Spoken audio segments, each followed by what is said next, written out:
is going on.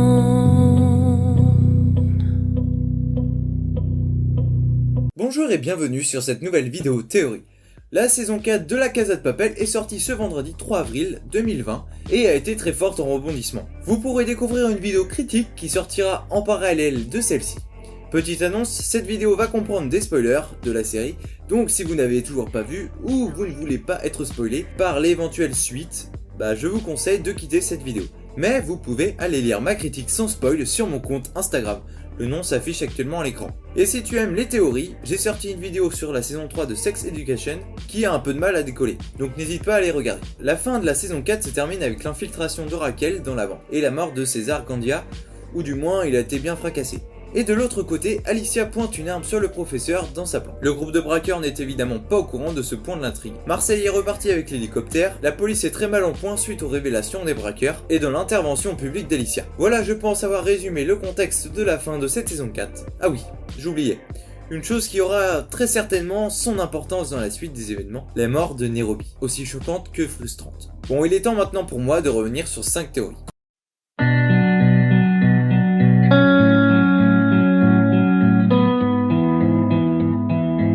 La suite, vous vous en doutez très certainement, va être assez compliquée pour le professeur.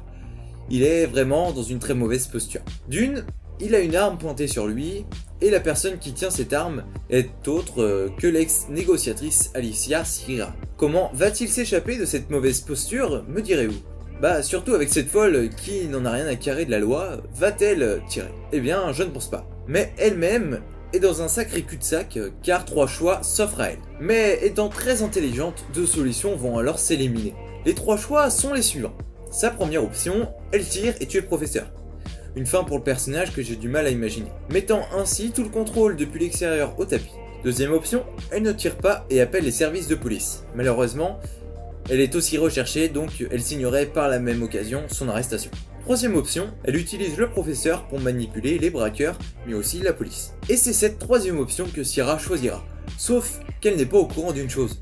C'est que la bande à Benjamin ou même Marseille pourrait rappliquer et ainsi omettre son plan. Bien évidemment, ce personnage est très intelligent et elle se doutera que le professeur a d'autres complices que ceux dans la banque. Mais il faut reconnaître qu'en cas d'arrivée soudaine d'une autre personne, elle se retrouve un peu dans la merde. Et ce que je pense, Marseille va venir au QG et immobiliser Alicia. Le professeur reprendra ainsi le contrôle de son équipe. Mais durant tout le temps où Alicia sera aux commandes, le professeur ne coopérera pas, du moins jusqu'au moment où un individu tentera de contacter le professeur et se retrouvera avec Alicia Sierra. Cette communication arrivera au moment où Alicia tentera de savoir où se trouve la mère et la fille de Raquel. Et c'est tout évident qu'à ce moment-là, l'ancienne inspectrice rentrera en communication avec les braqueurs. Et là, ça va être la panique chez les braqueurs. Le professeur va devoir donner beaucoup d'informations à Sierra, qui, au moment d'être libérée, va tout révéler à la police et se faire emprisonner.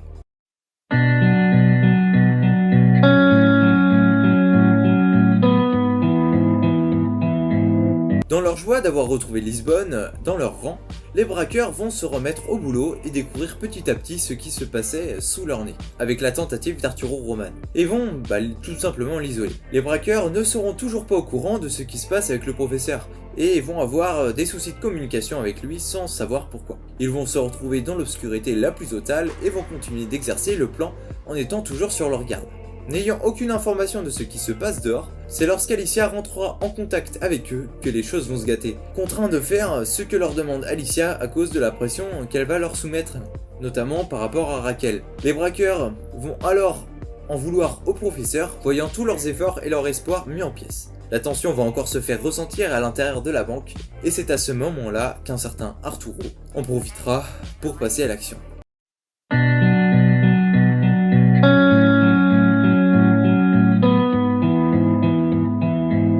Dans le premier braquage, Arturo n'attend que ça pour pouvoir jouer l'héros, et c'est ce qui se passe dans la saison 4.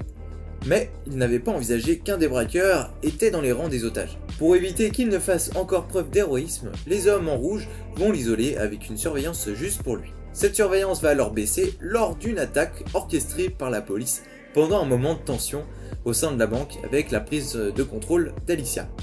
C'est alors qu'Arturo va essayer d'organiser la résistance au sein des otages.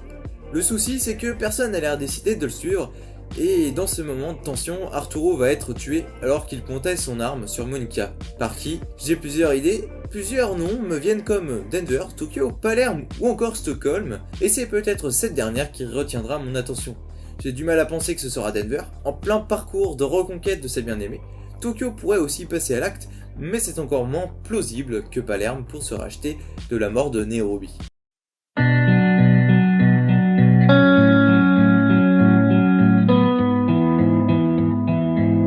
Je pense que oui, enfin tout dépend de ce qui se passera dans l'intrigue.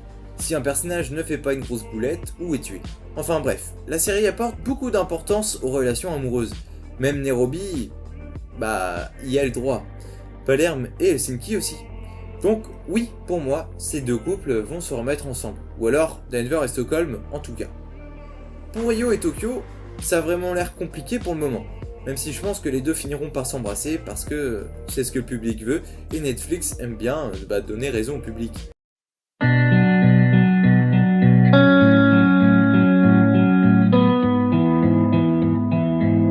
Eh bien je vois bien la fin finir sur la fin du braquage, parce que les acteurs ont pas l'air trop chauds pour que la série se rallonge. Bref, deux fins possibles vont découler. Soit Alicia prévient la police, et dans ce cas, le braquage va juste complètement échouer. Avec une fin pas très heureuse où tout le monde se fait arrêter. Ou alors, le professeur a plus d'un tour dans son sac et les braqueurs vont réussir à s'échapper. Avec l'or ou sans l'or. Ce n'est pas vraiment une théorie précise pour la fin, je pense que ce sera néanmoins une de ces deux fins. Au final, la fin est tellement imprévisible, tout comme la série en général, et c'est ce qui fait son succès. Après Nairobi, je ne pense pas que les scénaristes feront mourir un autre personnage important. C'est pour ça que pour moi, Alicia ne tuera pas le professeur et ce n'est pas dans ses meilleurs intérêts. Voilà, la vidéo est maintenant terminée. J'espère qu'elle vous aura plu. De mon côté, j'ai adoré réfléchir à cette théorie, alors prenez-vous au jeu et lâchez les vôtres dans les commentaires. Si vous avez aimé, n'hésitez pas à partager la vidéo, à la liker, à vous abonner et à activer la cloche, si ce n'est pas déjà fait. Sur ce, c'était Les Bêtises, à bientôt pour de nouvelles vidéos théories.